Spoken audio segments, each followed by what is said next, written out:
You are listening to Middle East Monitor Conversations, bringing you lively discussions with prominent voices from the region and beyond, as we delve deeper into issues shaping the Middle East and North Africa, from politics to culture and the arts.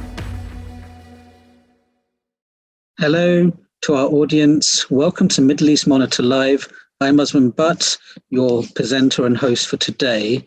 I'd like to also issue an apology to our audience for starting a little bit later, but we had some technical issues at our end. But without further ado, my guest is Mariam Barghouti. Mariam is a Palestinian writer and researcher based in Ramallah, where we will discuss the relevance of ethnic cleansing to all Palestinian to Palestinians in the global order. Barghouti was a journalist and reporter with focus on the Levant and published various sociopolitical commentaries from Palestine. She has undertaken monitoring and evolution and evaluation missionaries of humanitarian and development aid in Jordan, Palestine and Lebanon for various government and non-governmental organizations. Her reporting and analysis has been featured in Jazeera English, the New York Times, the Guardian, the BBC, Middle East Eye, and among others. Mariam, welcome to Middle East Monitor Live. Hi, thank you for having me. It's our pleasure to have you. And so it's now 2022. Could you perhaps outline for us some of the major issues facing Palestinians? Right. I think underpinning that is the assumption that things have changed in the past 70 plus years, right? What has changed were the tools and weapons of settler colonial annexation and expansion at the expense of Palestinians. So the ongoing human rights violations against our bodies and spirits, I would really possibly see the most visible aspect include the rapid and truly brutal and savage settler annexation across Palestine from not just the West Bank, not just Area C, but also Palestine, historic Palestine. Areas that are predominantly Palestinian are facing threats of demolition and displacement and dispossession and material exploitation. So we need to keep that in mind as well, that Palestine and Palestinians are not just the West Bank and Gaza. We are the West Bank, we are Gaza, we are historic Palestine from the river to the sea, which is currently being criminalized as a demand by the Israeli authorities.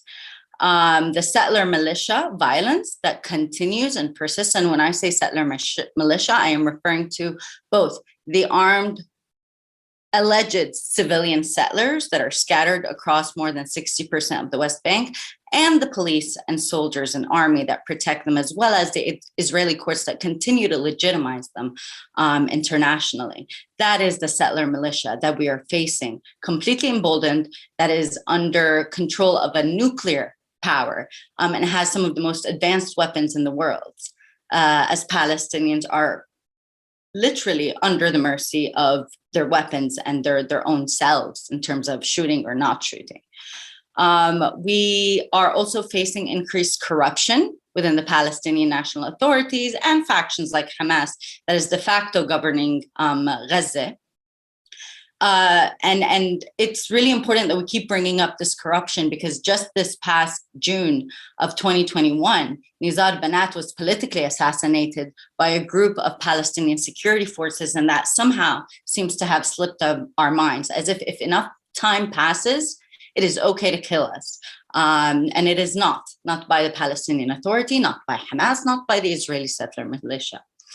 And I apologize if this is appearing as a lecture, but it's just really telling of the travesty of this man-made crisis that we're facing.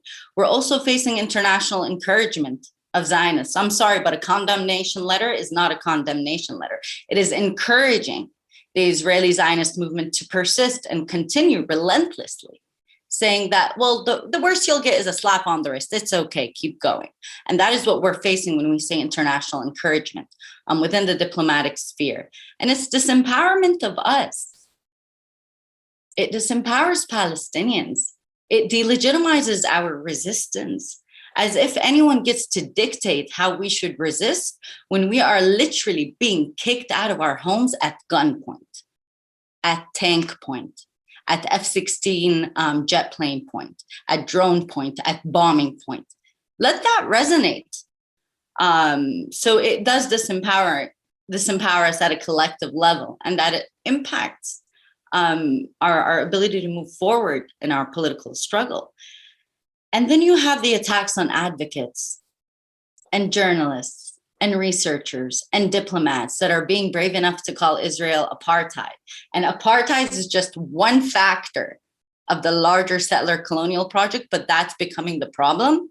That you have journalists saying, no, actually, we want to report on the disproportionate use of violence that Israel incorporates. And yes, we want to report on the legitimacy of armed resistance for Palestinians. And yes, we want to report on the reality that Palestinians have faced, not in 50 plus years of military occupation, but more than 70 years of settler colonial dispossession and displacement.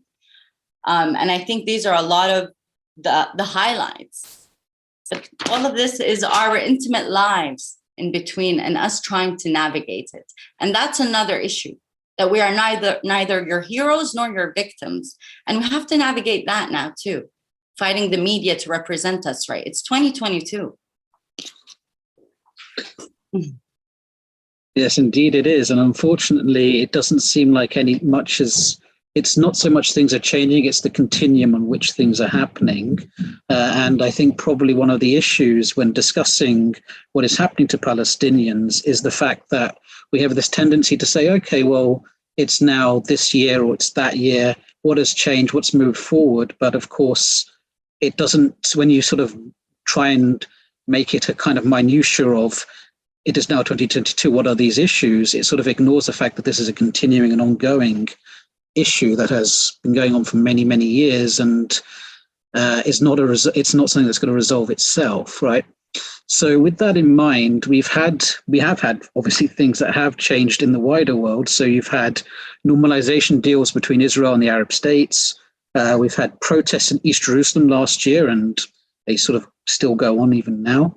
And you also have continued issues with Israeli settlement expansion. Gaza's, of course, still under siege. And so my question is, what is the feeling on the ground among Palestinians about how things are going? And what has it done for and their feeling about the possibility of living freely in their homeland? I think this is an important question, but it's not East Jerusalem. It's Jerusalem. It's colonized Jerusalem. Let's stop separating the question on West and East, right? And more than this, it insinuates that there isn't dispossession happening in West Jerusalem. There is and has. The previous crimes need to come back into the present, right? It's not just like, oh, so it's not happening now. It means it didn't happen. The entirety of West Jerusalem is built on the graves of Palestinians. It is built on the lands and homes of Palestinians. So it's not East and West Jerusalem. And right now, places like Beit Safafa in West Jerusalem is facing constant demolitions and displacement. So let's not fragment Jerusalem. And that is part of what people are protesting. That is part of what Palestinians are protesting, this constant fragmentation of our experience. Whether it is the besiegement of Gaza for more than 15 years, the continued besiegement, I still don't understand how we're unable to sanction Israel as a state, at a state actor level. Like how are we still stuck that we cannot sanction Israel? But to other states in the global south, it's quite easy to say, all right, well, we'll sanction them, or their nuclear powers. Israel's a nuclear power, right? So all of these things in terms of the possibility of liberation has, I think, showed Palestinians that liberation is not given. And this is echoing a lot of our Black brothers and sisters that fought white and are fighting white supremacy in terms of, no, freedom is not given. You have to take it. And we're recognizing between the disempowerment of the international community, the active complicity and aiding and abetting Israeli war crimes by the international community shows that we're going to have to continue fighting this fight. But beyond the diplomatic sphere, I think we are also recognizing the importance that our liberation is linked to the liberation of other struggles around the world. We are recognizing the power of civil disobedience. We are recognizing the power of solidarity. We are recognizing the power of networking and bravery. And thinking, yeah, sometimes I don't have to wait for someone else to do something when I know very well I have to do it myself. And this ability to create community and new safe spaces as an alternative to everything that we're facing in violence. Everyone keeps asking us, what's the alternative to the Palestinian Authority? What's the alternative to the current structure in Palestine? We are building the alternative. What we need is to stop restricting and obstructing us and to support us as Palestinians. Yeah, it sometimes does feel that when you critique the structures that exist, people sort of try to shut this discussion down by asking, what is the alternative? What have you already built, without understanding that, a process of building upwards is still continuing, right? I think that's a big issue. But thinking about this, when it comes to the cause for Palestinian liberation, obviously women have been essential in that fight and are, playing a leading role in many ways. Could you perhaps tell us a little bit more about the situation of female activists and the issues that they might be facing? So Palestinian women have consistently played a very important role in Palestinian liberation. And I really want to take us out of that mindset where we consider what the image of the struggle looks like or pursuit of liberation, whether it's in the image of the fida'in with the guns or the stereotypical images of whatever is built in the representation imagination. Palestinian women have been active consistently, whether within the home, whether outside within the community, whether at a regional and international diplomatic level, whether it's in confronting social norms. We have actively played an essential role in liberation, because the liberation from settler colonialism is not separate from the liberation of patriarchy. They both thrive and feed on each other.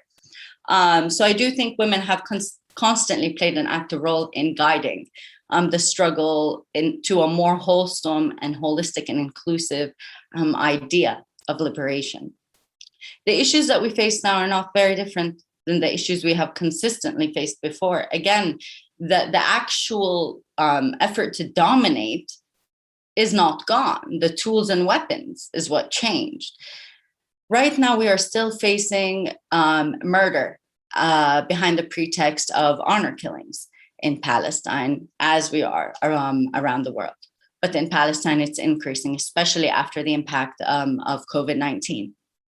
We are facing continued and green-lighted Palestinian Authority sanctioned increased level of gender-based assault and violence, whether it's physical, whether it's emotional, and whether it's digital, especially politically active young Palestinian women.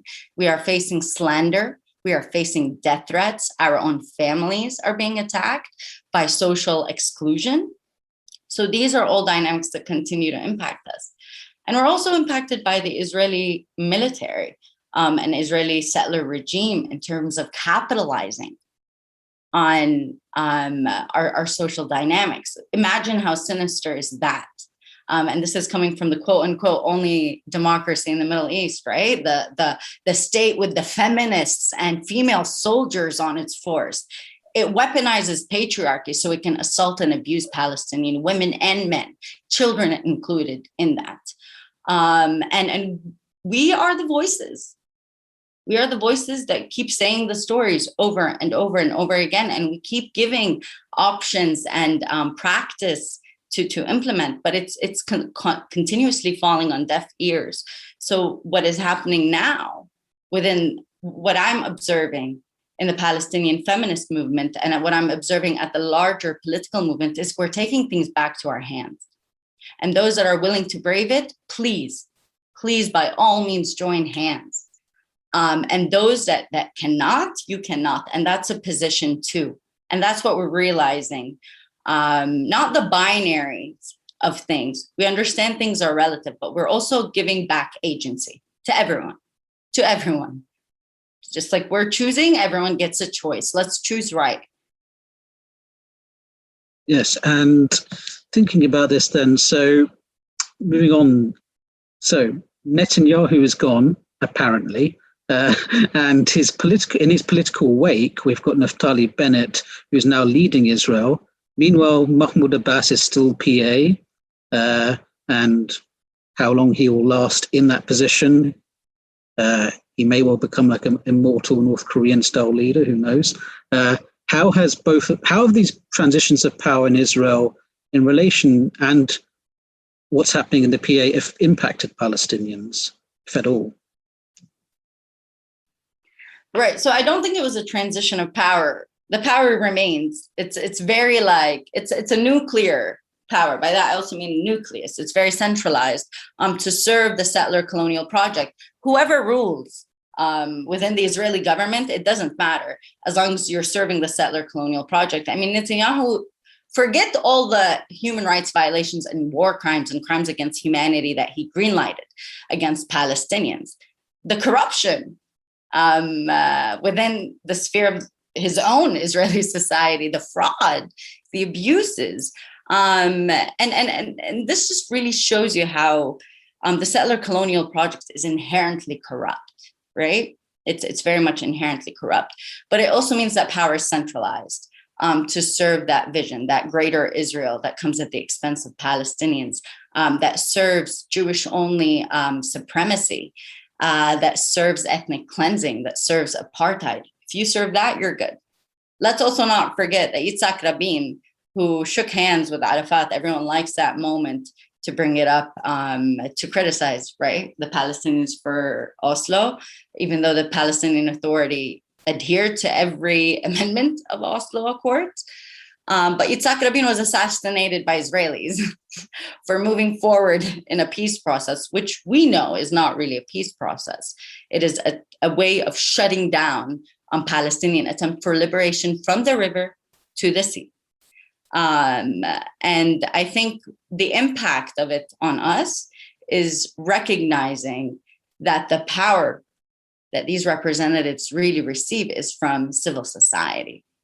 And we all really need to be held, one, accountable for that, and two, those of us like Palestinians fighting authoritarian regimes, the Palestinian Authority and Palestinian factions function as authoritarian regimes, we need protection.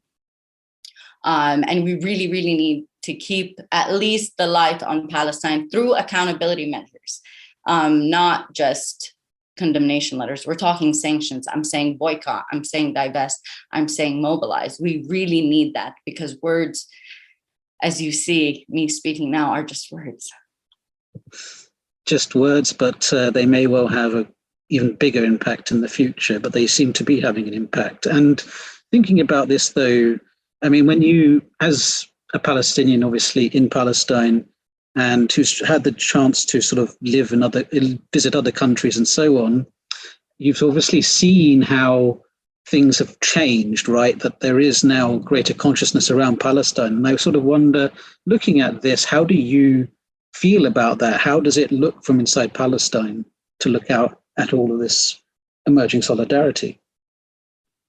One, it's humbling, and two, it's humbling in regards that we also remember we're not alone.